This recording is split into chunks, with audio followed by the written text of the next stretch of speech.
We are Holly and Adam Anderson, and currently we actually just moved back into a house, but we've been traveling the nation in an RV, visiting all the national parks due to a near-death experience with our youngest, or our second youngest child, Ezra, who has autism. And so, but that's a story for another day. And we have 5 kids. We have 5 kids, yeah. Yep.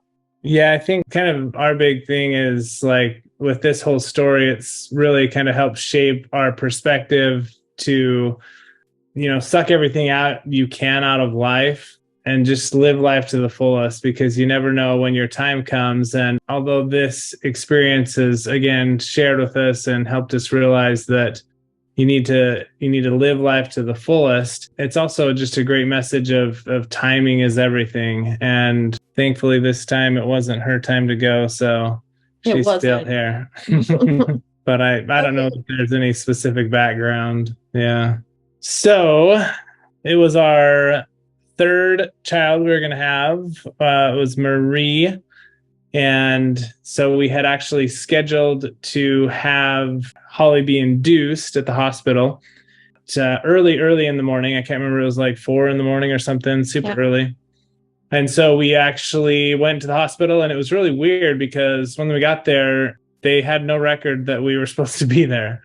And so it was kind of random. It was just like, oh, like, yeah, okay, I guess come and we'll get things going and get things started. And so that was weird, but we went in, got started on things, and they had a lot of trouble getting her IV in and some other weird things. 4 times. 4 times. Maybe the nurse was just really new. Maybe we just got someone who, we kind of thought about this later, just recently actually, and maybe some more reasons of why this might have happened or how this might have happened. But maybe she was just a new person. I don't know. And so a nurse that maybe wasn't used to doing this job or something, because she could not get that IV in me. She tried 3 times, and then finally we got the head nurse to come and put an IV in. She was good at it. She was fast and get me ready and get me hooked up to the machine and give me Pitocin. And she gave me Pitocin, and then she walked out. And it was like, you were on your phone or computer, and we were just kind of waiting. We'd done this before, this is the 3rd time. So we just expected that I would be induced the same as I was with my other 2 boys, and things would go pretty slow, but it didn't. It was crazy because as soon as she turned on that monitor, it was like a couple minutes later, and I was all of a sudden in so much pain.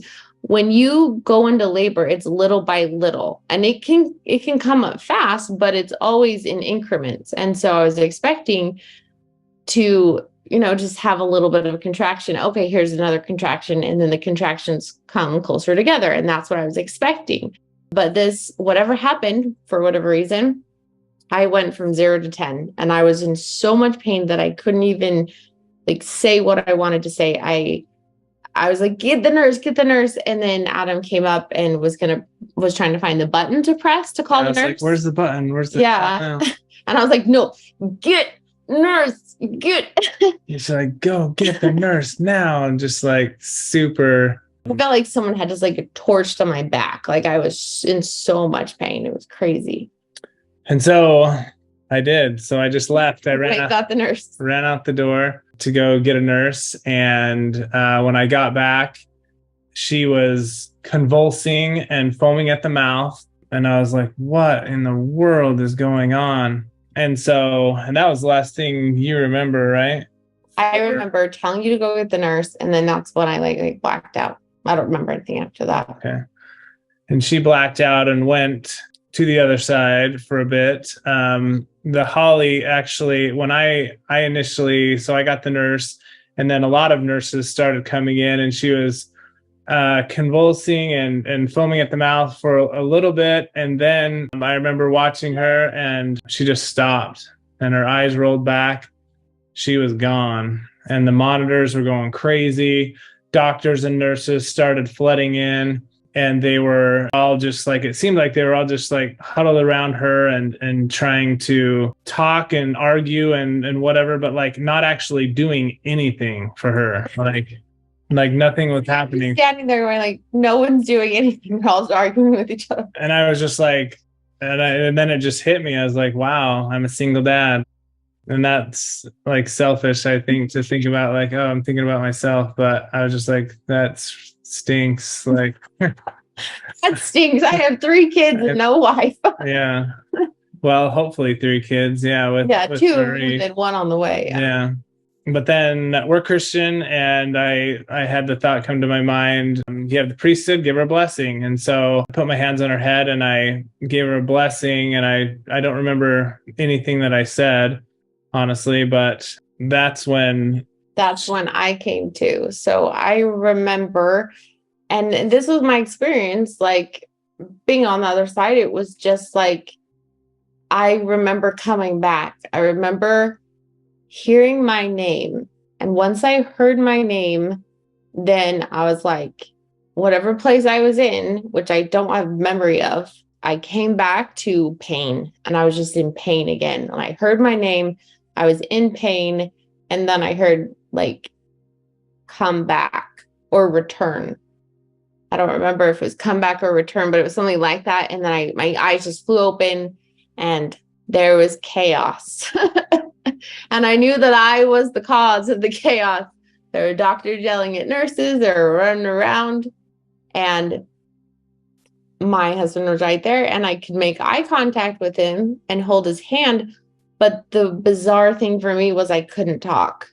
And it was probably because I hadn't been breathing and not enough oxygen in. Like, that would be my guess. I don't know. I'm not medical in the medical field or anything, but I remember thinking, I wonder if I will ever talk again, because I can't get myself to verbalize anything. And I just made eye contact with him to try and let him know that I'm back wherever I was. I don't know what happened, but I'm back now. And it was about a half an hour later that I could start talking again. And I was like, I'm okay now. I'm glad that I'm back. I know that it was not my time. I definitely felt that I needed to be here for my family, with 2 little boys, ages 4 and 2. And then here I was having a little girl. I'm like, there's so many reasons. And my husband, of course, he needs to be raised as well. And so I'm like, I need to raise these people. I'm like, I cannot leave right now. And that was my feeling. And it was a super scary feeling. It was also a reminder that, hey, life is precious. Can be very short, and we need to be there for those who need you in this life. I need to be the best mom I can be for my kids, because I'm grateful that I can be with them. I'm grateful that I can be the one to do the job, to be their mom, and I didn't have to turn that over to another person, because I did not want to do that. I was not ready to do that. And obviously, this guy didn't want to be a single dad. Yeah. So that's our story pretty much. What else did we want to add? As far as the other side too, like initially for you were in, like you said, it was like a dark place. Yeah, it was dark. I was like alone and dark. Yeah. So I don't know what that means. I'm like, other people get like amazing like spiritual experiences where they like see light, and I was like, I was in a dark place the whole time. So hopefully I'm not going there after this life. You're in like a little transition period, I guess, where I don't know. I don't remember seeing a light, but it was dark and it was painful, and I didn't like it, and I wanted to come back. So that was our experience. I was really frightened. I was very scared, because I was scared. Like we have really special, awesome kids. My oldest, he's 14 years old now, and he's had 15 surgeries. He was born with cleft lip and cleft palate and clubbed feet. And he had 6 surgeries before he was 1 year old. With those things, I just felt very, I guess, protective of him. I'm his mom, and I wanted to keep raising him. He was only 4 years old at the time, and he still had a lot of surgeries to go through. And I was scared of leaving. And I wasn't scared for myself. I wasn't scared like, oh, I'm not going to be okay. That never entered my mind. I was not thinking about myself. I was thinking of my kids and my husband. I was thinking of my place on earth, like why I'm here, my purpose. I'm like, I am not done yet, And so that's what was going through my mind was I don't want someone else to come in and try and raise my kids, because even the best person in the world is not going to do a good enough job because I'm their mom. And so I knew that I needed to come back. I knew that he needed me. He didn't want me to go anywhere. And so for me, it was a very scary experience. You're just excited to go see all the national parks in an RV. Yeah, I just really knew that we had a big, full life left to live. And I mean, I knew I would be fine on the other side. I'd be happy to see my grandparents and those who've gone before, and I'd be fine. But I wasn't thinking about myself. I was thinking of my family that I really felt I needed to help raise and be there for. So, and then we had 2 more kids after that. So, yeah, they both have autism. And so we've really needed her as well. needed me to be there. And so, but yeah, those are 2 younger autistic kids have been such a big blessing in our life. We've learned a lot about patience and understanding and inclusion, and, you know, in that way. And they've taught us all something, especially the older kids. They've really, you know, took a step up and are a lot more responsible and compassionate, I think, because they have younger siblings with special needs. So after we had Marie and had this crazy experience, we kind of decided like maybe we're done having kids, because I don't want to have to go through that again. But I said the only way we could have another kid is if you promise you're not going to die. Yep. And so I promised I wouldn't die, like I would have any control over that. I was like, okay, I promise I'm going to die. We're just going to plan a C-section and I'm not going to go into labor. So that's what we did with our next child, Ezra. And Ezra has nonverbal autism, and he also has ADHD and apraxia. And when he was 2 years old, after we had him with the C-section went great. So no issues there. But after Ezra was about 2 years old, he just got really sick. And we don't know exactly for sure why.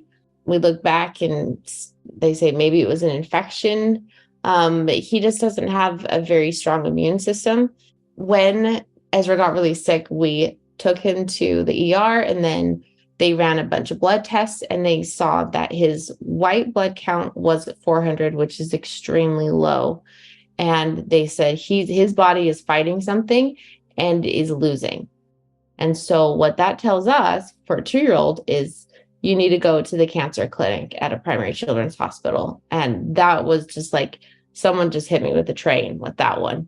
And so we went to the cancer clinic for children, and they ran some more blood tests, and they said, yep, he has really, really low white blood cell count.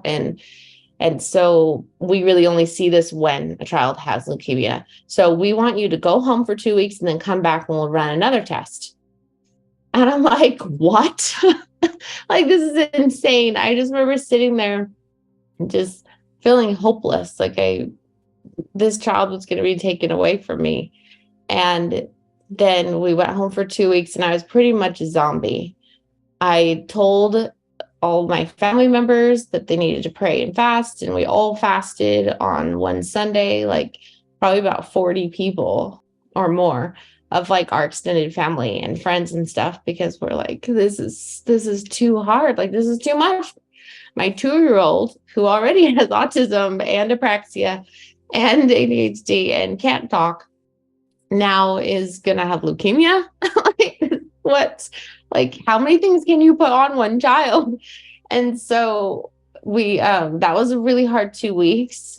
It wasn't necessarily like I was worried for him. I knew that if it was his time, then it was his time, but I didn't want to let go of him yet. I really didn't. He was only 2. Mother never wants to let go of their 2-year-old. And so we just prayed and fasted, and that's all really we could do. And then we went back to the cancer clinic and took my little 2-year-old in. They did another blood draw. I mean, those are fun, right? And they said, actually, his blood count is getting better. So that means he doesn't have leukemia. And I just felt like this huge burden had been taken off. It's like, We don't know what he was trying to fight. It could have been an infection or something, and he just had a really hard time. But it is getting better. He's improving. And they said there's no way he has cancer if he's improving. And so then they took us home. And so that was a huge miracle for our family. I mean, that was Ezra's near-death experience, because a little 2-year-old with leukemia, we didn't want to have to fight that. We didn't want to have to go down that road. And I know many people do and have to. And so we're just very grateful that we were given more time with Ezra. And so that's why I think that experience and Holly's experience tie together. And we're just like really thinking about our lives and, like, are we doing everything that we feel like we should be doing? Like, at that time I had a job, and we were, living in a nice house, and, things as far as the world's concerned were normal and well. But we felt like there was something missing. And so we really decided, you know what, we're going to start focusing on experiences rather than possessions and things.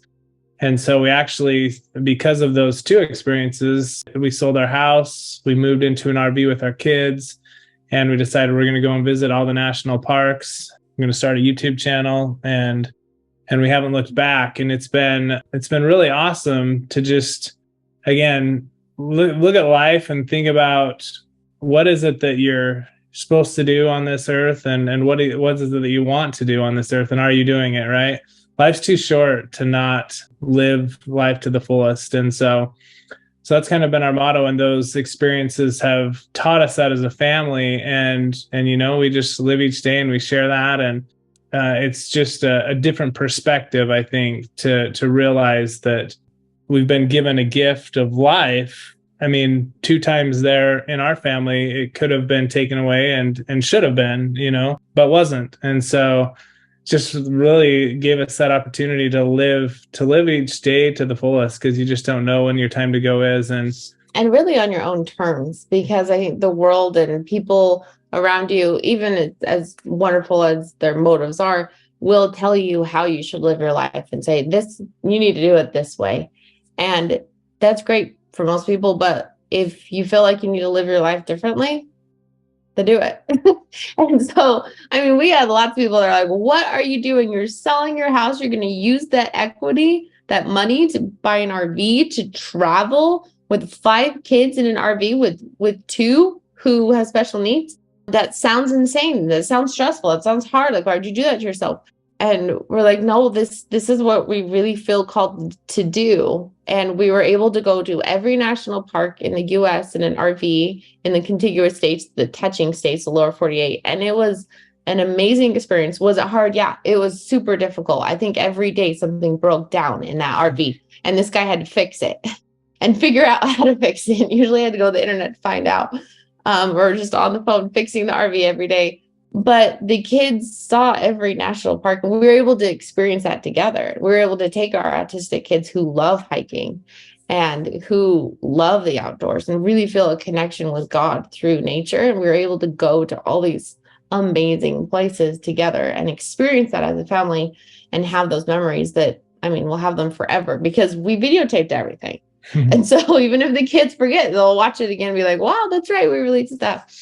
And saw those things. And so we wanted to focus on experiences, just like Adam said, and not just possessions, and not just, oh, we have a big house, so we should be happy, Yeah, because when that time comes, the house doesn't go with you. Nothing, no. None of those. Holly wasn't taking the house. Holly wasn't taking the cars or anything when she died. Wasn't taking any money, anything we worked super hard for. Like, why do we work so hard for these possessions when we don't take them with us? Yeah. It's all about those experiences and relationships. And building those relationships. Yeah. That's really what these near-death experiences have taught us, I think. Yeah, for sure. My grandmother, as my dad's mom, she had my dad a lot later in life. And so he was like a surprise baby at the end that they didn't know they were going to have. And so she was a lot older. She actually died when I was 12, and she was 77.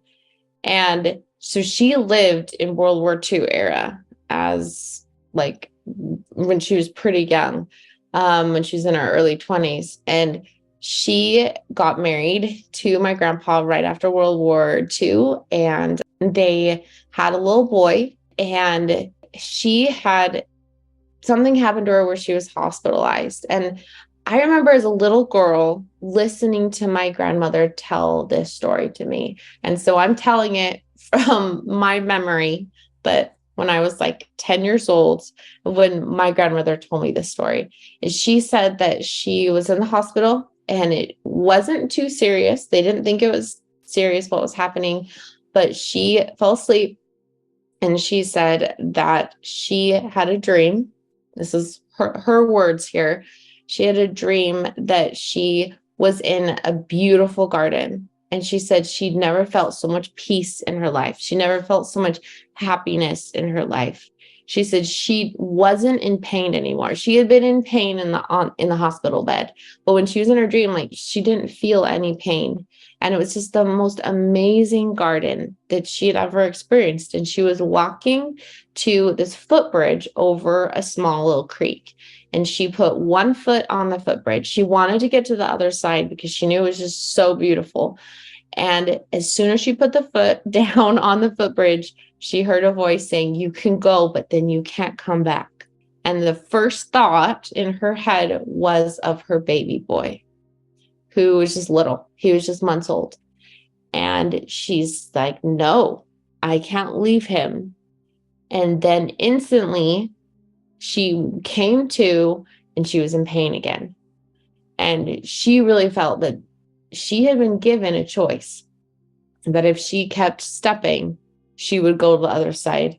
And she would know that she wouldn't be able to just come back and jump in her body again and raise that child if it was her choice to go. And when she shared that experience with me, it was really enlightening, and like, helped me as a little 10-year-old to get this picture and really get the feeling, wow, this earth life is not the end, and I really felt that from her. Like, you can go the other side after, and it's going to be heavenly, because that's what they call it. They call it heaven, right? And I'm grateful that she was able to share that story with me as a little girl, because then I was able to have this more eternal perspective of, this life isn't the end, right? After this life, there is more. And it's beautiful and great and amazing. And this life is important. And we need to learn things here. And the relationships in our family are really important too, and continue beyond the grave. And she taught me a lot through her words. And I'm grateful that she shared that experience with me, because my experience with being in labor and then being in a dark place and coming back, I don't remember if I had any kind of experience like that. I don't remember if it was my choice. But if it was, I definitely would have chosen to stay. That would for sure be my choice. And I'm grateful that my grandmother chose to stay, because then later she had more children and eventually had my dad, who then married my mom and had me. And so that's her experience. I thought it was really wonderful that not only did she have it, but that she would share it with her grandchildren. And I remember her getting emotional about it. I remember her just describing that feeling of peace and love, being in that garden and how beautiful that garden was. And she's like, "It's not like a garden here." It's like, it was not of this world. It was of another, better, higher place. And that makes sense. That makes sense, because we go through hard times here and we have to prove ourselves. And then we get to go to a better place after. And definitely not. I have a really strong faith. And to reiterate what I said, I was scared, but I wasn't scared for myself. Like, I have a very strong faith. I know where I'm going after this life, but I also wasn't ready to go there, because I was scared to leave my kids. I was scared to leave my family. I was like, don't take me now. Don't you dare. And it wasn't because I didn't trust who I was talking to, but it was just like, we're not doing this. It was almost like talking to someone who you know really well. And that's how I feel every time I pray. So for me, I mean, that's a great question. And understandably, someone may feel that way. But for me, I've had so many experiences in my life where I've seen the hand of God or I've had a dream. I mean, I had a dream that my grandmother came to me and talked to me. We had a long conversation. And I've had many dreams that I've felt strongly. I know my purpose on earth. I know I lived before and I know where I'm going. So when I say I was afraid, I was afraid to leave my kids because I did not want to hand them over to someone else. Even though I'm sure Adam would have found a great girl and it would have been fine, but I didn't want that to happen. No, I want to be the one to raise them. So, and I think hope, and no matter what you believe, when you give someone hope, it's a good positive thing, right? Maybe those stories can tie together, I guess. Almost like Holly didn't get that opportunity, I guess, to really understand or see, or she was just blacked out and kind of in a dark place. But her grandma did have the opportunity, and how actually wonderful it was for her. Not sure, why the differences in the experiences, but no, I don't know why. But with that being said, I have to interrupt you now. It's very possible that I did, but then the memory was taken from me too. Like that stuff happens all the time, I bet. And so, or it could have happened. There's no way of us to know. Yeah. So yeah. So the stories actually do kind of tie together a little bit more than I thought that they would. So, but yeah, I don't remember any experience of going to the other side or getting to choose or anything. But I just know that if I did choose, I got what I wanted. I'll just say that. But my grandma got to choose, and I think for her that was a good experience because she had, just like everyone, she had trials in her life and she had some hard things, and she had 2 more boys after that, and there were some difficult things just being a mom in the 60s. I mean, it was tough, but she got to have that experience to help remind her, if she needed it, that this was her choice to be here for her kids and to be here right at this time. And also a reminder that there's an amazing place that is waiting for her when she's ready. So, and when it's time, not like when she decides or anything. That I'm not that, but like it's there's a beautiful and wonderful place that's ready for her when it's her time. And it was her time when I was 12. I remember I was there when she passed away. We live life to the fullest and want to experience as much as we can and learn as much as we can and stuff while we're here. But yeah, at the end, it's going to be good. Like there's the life after this is 1,000 times better than what we're going through now. So if anything, it's just something to look forward to, is what this has taught us. But also to live, to treat each day like it's a gift from God, because it is. And you want to get as much out of it as you can every day.